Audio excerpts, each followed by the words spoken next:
Hey, howdy. It's been a couple of days.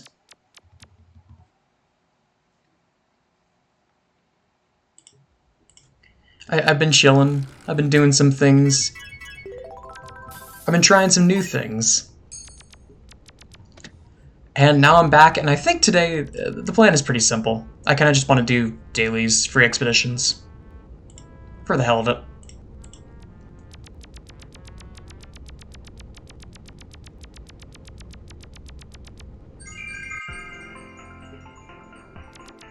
Oh, right. Lonely Man Cemetery. I forgot about this place. So, the main thing that I did between then and now. And by the way, more Collective Unconscious is coming. I wanted to do a Tukey episode for spacing's sake. But the main thing that I did between then and now is I spent basically an entire day and a half, watching through... Ooh. Okay. So how do you actually get here? Oh. It's not that bad, actually. I was fully prepared for that to be a huge trek. That ain't bad at all.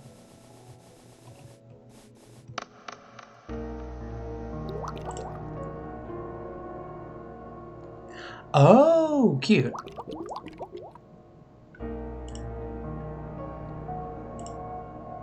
Okay.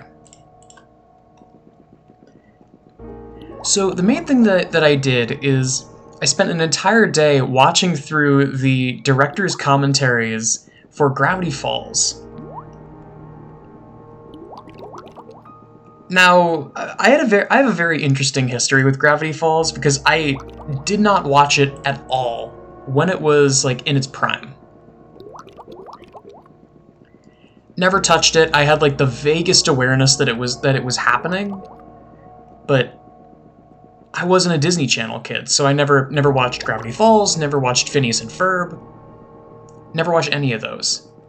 And I heard that they were very memorable, cultural zeitgeist, etc. Never saw them. And then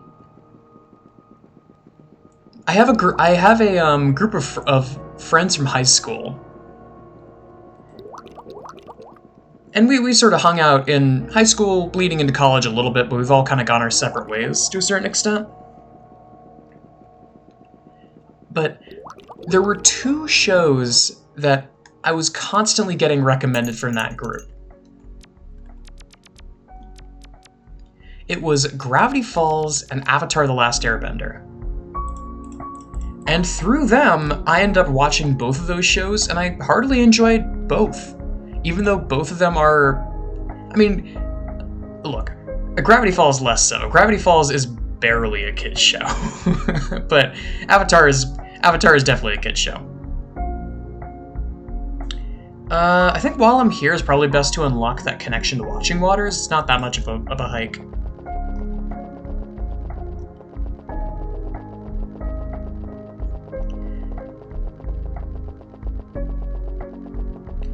But to those of you who have never seen it, it's truly kind of a remarkable show. Because there's always this perception of shows that are made for kids. That kids shows just don't have to be, they don't have to try very hard. Because, you know, kids will be fine with just about anything. If it scares them, if it makes them laugh, if it does just about anything beyond just surface level, this show looks cool, I'm gonna keep watching it. Kids will eat it up. But that doesn't mean a kid, or an adult for that matter, won't appreciate a good show with a good premise that's written well, all that.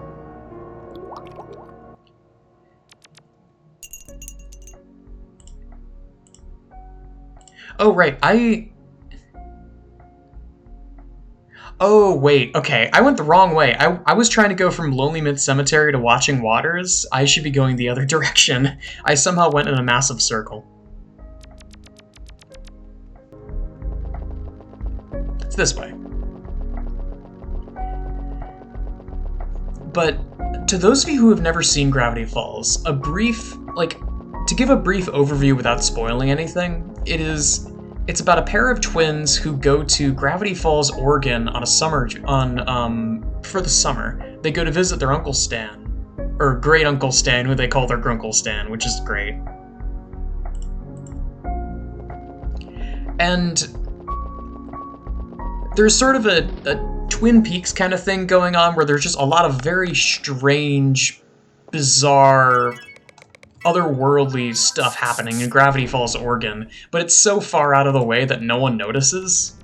Because it's just like some random, like, truly random place out in the boonies that no one would ever think of.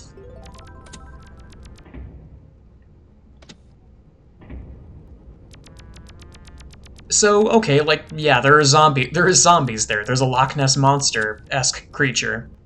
That's just normal. And everyone kind of just has made peace with the fact that weird shit goes on in this town.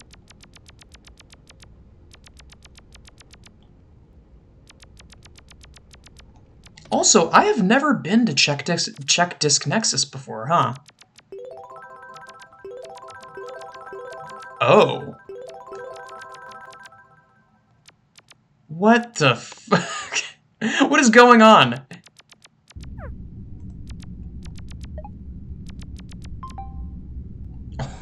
Literally what? This is barely Yumaniki. Help me. Help me.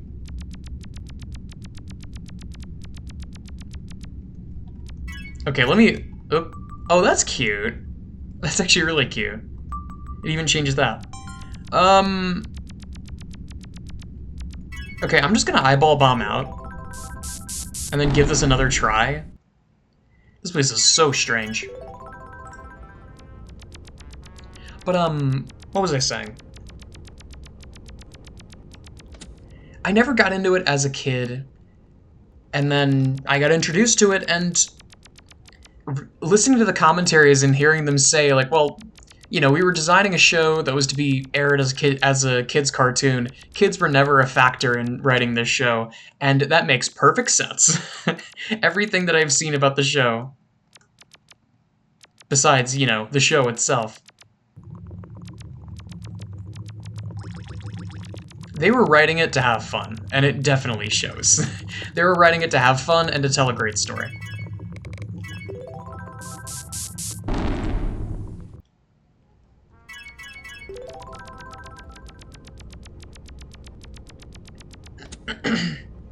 But it is, like, by a pretty wide margin, Gravity Falls is one of the most...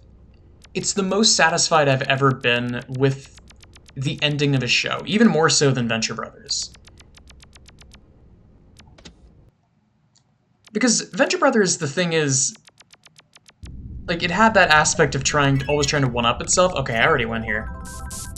It had that aspect of always trying to one-up itself.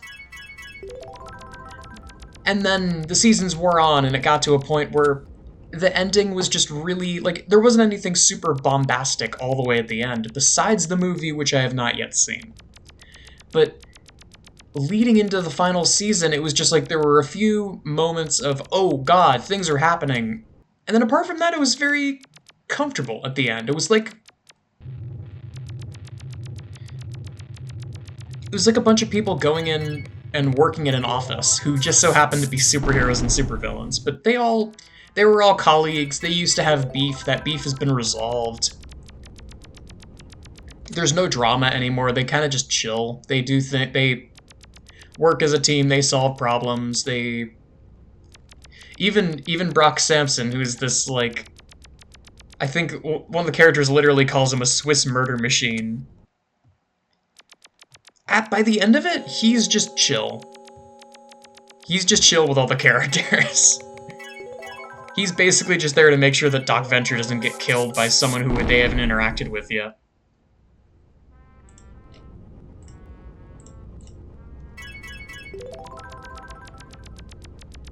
But the thing I kind of missed about that show is that there wasn't really a sense of, like, true struggle and tension and, okay, hand hub, what's a good way to get here? I forgot there was even a passage to hand hub from here. Is there just not? Hmm. Hand hub, hand hub, hand hub. Best way to get there, in my eyes, is probably Mushroom World, because you can go Mushroom World and then Bug Maze and then hand hub.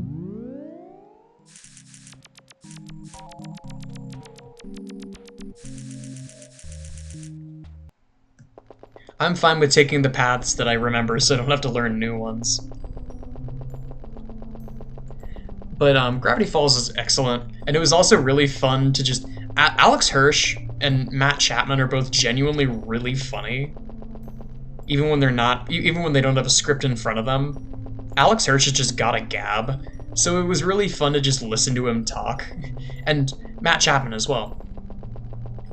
To those of you who don't know who Matt Chapman is, Matt Chapman, friend of Alex Hirsch's, and he was... You might know him as one of the Brothers Chaps. The Brothers Chaps... Oh god, don't tell me this is Yume Wasamio. Please. Mike and Matt Chapman are known for making Homestar Runner.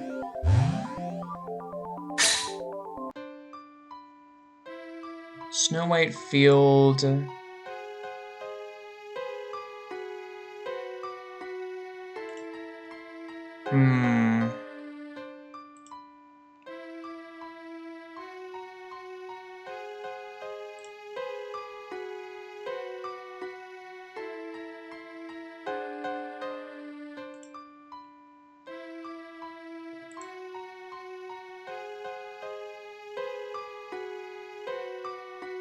Right, I forgot about this.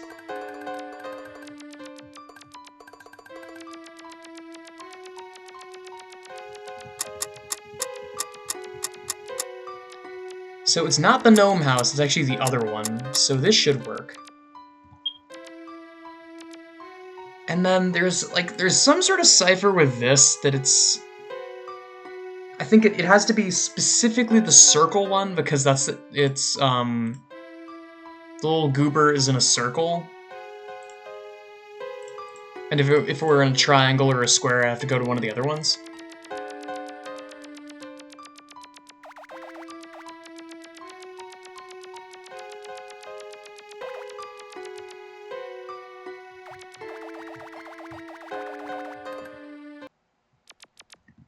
And then this place, yippee, this place isn't irritating at all. This surely goes through Cherry Blossom Fields, because I can't think of anywhere else that this connection goes through. Maybe it's the passage on the right, but it's been a while since I've gone through this path, and you know, you wonder why. This isn't exactly my favorite set of worlds.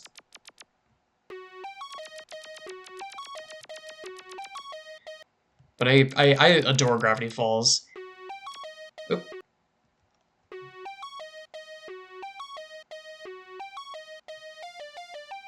But it was very funny to have Matt Chapman on and just listen to him talk because he's also so funny.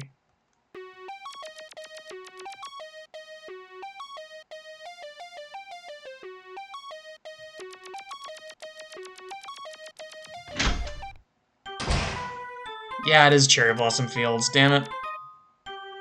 I thought I wouldn't have to deal with this place, but whatever.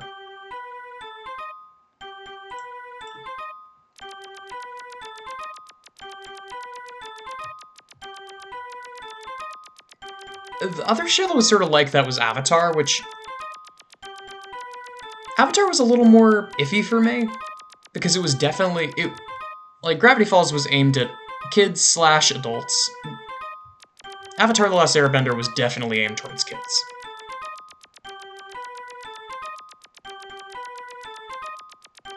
And it's not necessarily a bad thing, but, you know, some of the a lot of the jokes and, like, the general atmosphere of it,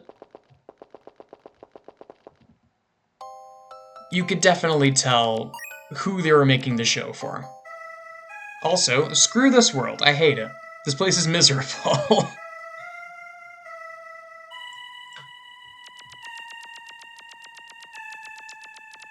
I've also had the idea for a while now of, is this a lantern moment?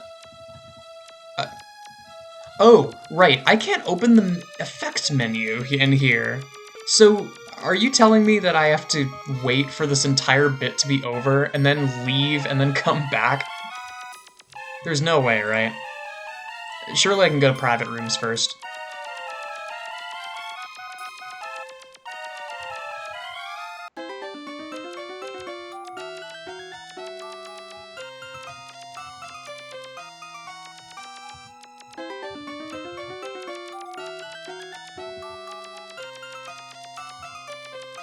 Look.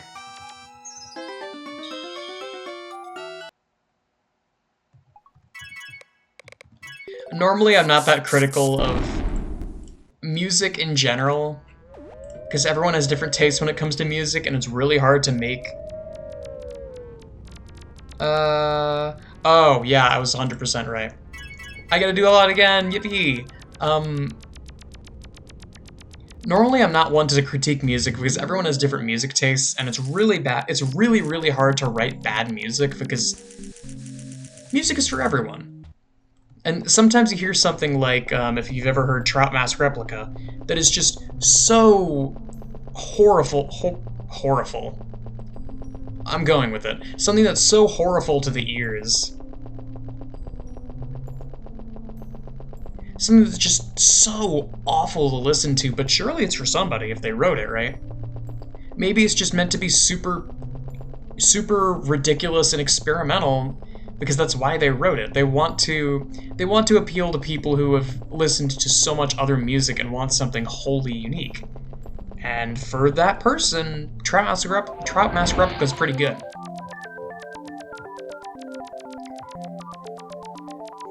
But I've always had a problem with Yumi Wasamiyo's music, in particular, because a lot of it just sounds like banging your head on a MIDI keyboard.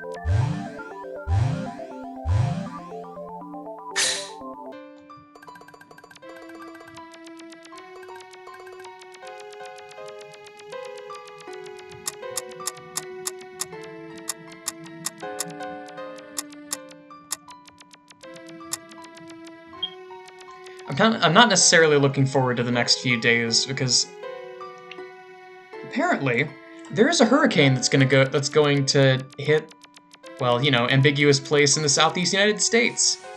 And that's going to be annoying. I'm not really that worried about it because I think I've already mentioned this. I'm probably like a 2-hour drive from my house. So if worse comes for worse, I could just leave. It's not that big of a deal. I'd be fine with just dealing with like a few broken windows when I get back than having to sit through an entire weekend of hurricane weather.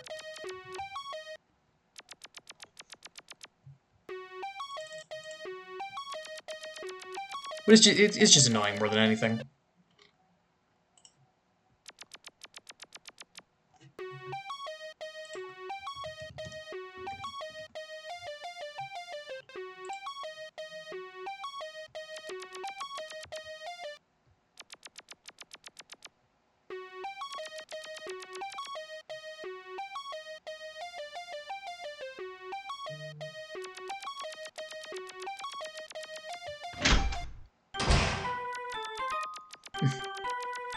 I keep getting notifications on Outlook and I can't tell if they're like actually important stuff or if it's just... anyone who's dealt with Canvas knows how much of a pain Canvas can be. Canvas is it's a program that a lot of colleges and schools use for their assignments. And it does this fun thing where it will just send notification after notification of like, hey, your grade has been updated, and then you look at the grade and it's like 5 out of 5. It's like, great, thanks. Thanks for telling me, I really needed that information. Also, I hate that it's 1,000 Yume per, that's a lot.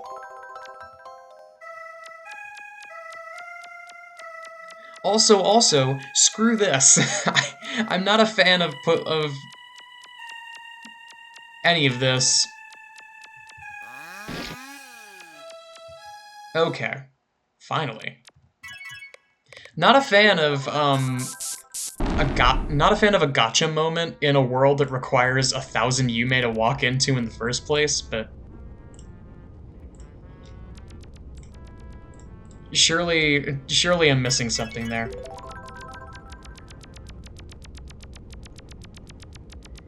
Anyway, Avatar.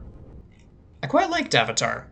I ended up like way more than I was initially expecting, because I walked into it thinking like, okay, this is a show that a lot of people have a ton of nostalgia for, and I could definitely tell that my friends were some of those people. And is this like is all this nostalgia deserved? I have no clue.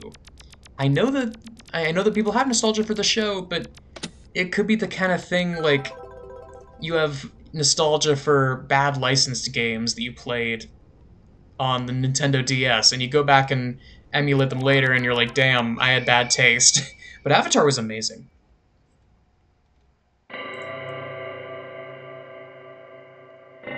There are very few there are very few kids shows that I've found that actually have like stakes and a reason to watch them besides just, hey, the characters are interacting. It's funny. And there's nothing wrong with that. Like, I mean, I loved SpongeBob growing up, and there wasn't a lot of tension in that show. There was a problem of the week, and then that was it.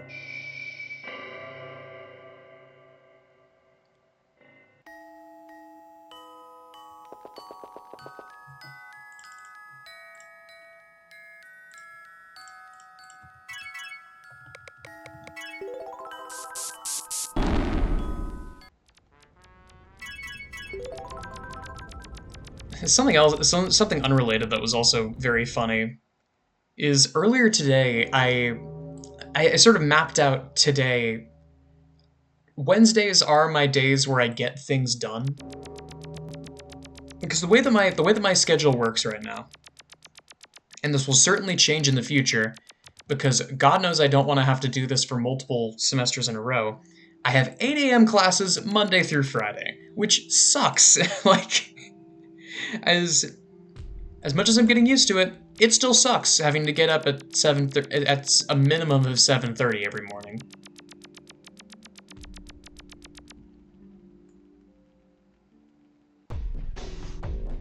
But I mean, I have that, and I have a 4 p.m. class on Mondays and Wednesdays, and that's it. So Monday and Wednesday are usually my days where I try my best to do things because oh, what did I just find? Hello. Hello, folks. Hang on. Invisible.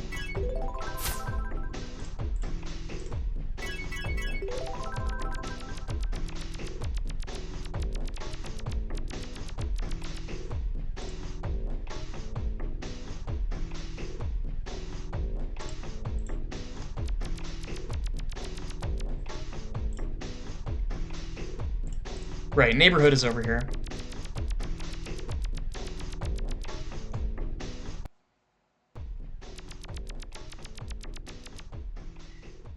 But one of the things that I ended up doing today is I ended up going to the store. I ended up just going to Publix and getting food. Because, as it turns out, I don't have a meal plan. So, I have a meal plan, so I'm actually fending for myself. Which is, you know, it's fine. I know how to cook.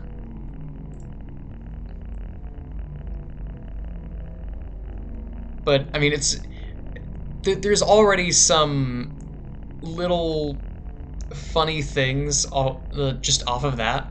Because my roommate is an undergrad, and he, like, barely knows how to cook. He knows just enough that if something were to happen, he would probably be fine.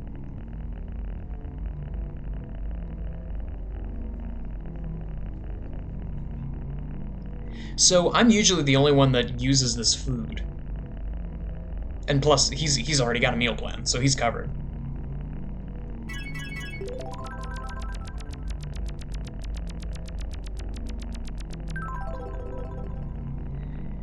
The other funny thing is I sometimes forget that there are things happening in this town other than the college. And especially because I ended up going to the store earlier today. I went at, I believe, 9, either 9 or closer to 9:30, let's say like 9:15 in the morning.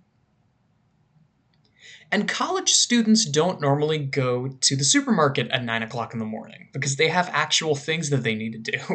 So I found a couple of college students, but the vast majority of people that I found were like older people with steady jobs, and a couple of like this one mother and her I think I counted 3, she had 3 girls, and I felt really bad because it was sort of, you hear how I talk. You can probably imagine how I act when I go to public places. I had my head down. I was grabbing stuff that I needed, but I wasn't really like making random conversation with strangers as I was walking by. But I did like catch a few glances, and she had a daughter who was at the age where they will just say literally anything. And it was really funny. I felt bad, but it was kind of hilarious. Because we were in, like, I believe it was like the foreign foods, so they have like a Mexican aisle, they have like an East Asian aisle, they have a like a little subsection just for Japanese food, and I was walking by on the other side, and the little girl kept picking up random stuff off of the shelf and going, "Mommy, we're getting this." "No, sweetie, we're not getting that." And then she would take a few more steps and then pick something up and go, "Mommy, we're getting this." And I could tell she had probably been doing that for the past 10 minutes. I feel really bad for that mom, but like,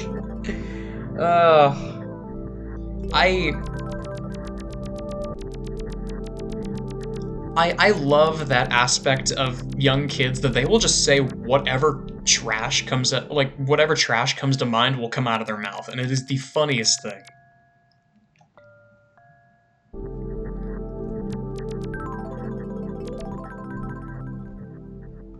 Like it's a perfect storm in a sense. What did I just find? Hello? Hello, sir.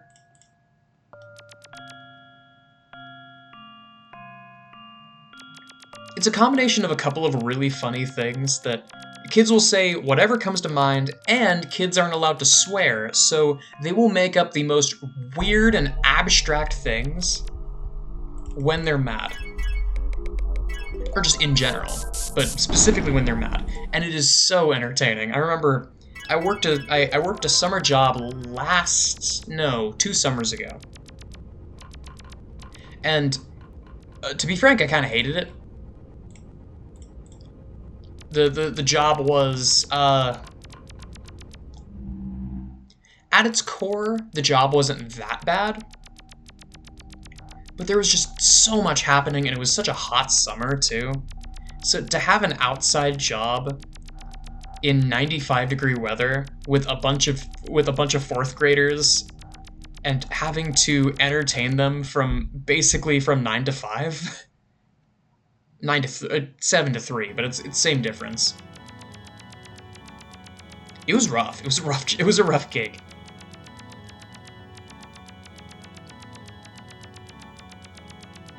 There's a door here, right? Yeah.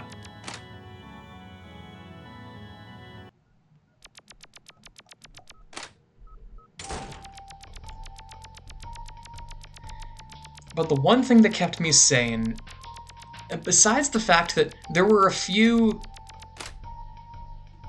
of the campers there were 2 girls who were like, I think they were either 5th grade or 6th grade. I think they were 6th grade. They were like just barely within the age range for the camp. And they were the only ones there that were somewhat normal because they were at least slightly grown up. Because they're like, girls also, like, they reach puberty and they generally, like, age socially faster than guys do, so there was that sort of sense, like, okay, these are at least somewhat normal people. I could still, I could still get, like, that youthfulness, but it was so much less aggressive, and they were the only ones that were, like, somewhat, everyone else, like, all the other kids was, like, talking with aliens, and that's because they're kids. And like I said, they will just say whatever comes to mind, even if it's hurtful, even if it's the most random, weird nonsense you have heard, they'll just say it. And there was something so weird and also so endearing about it. If it wasn't for the actual work of that job, I would love to go back and do another year there because it was fun. But yeah, that's all I got for now. Thanks so much for watching.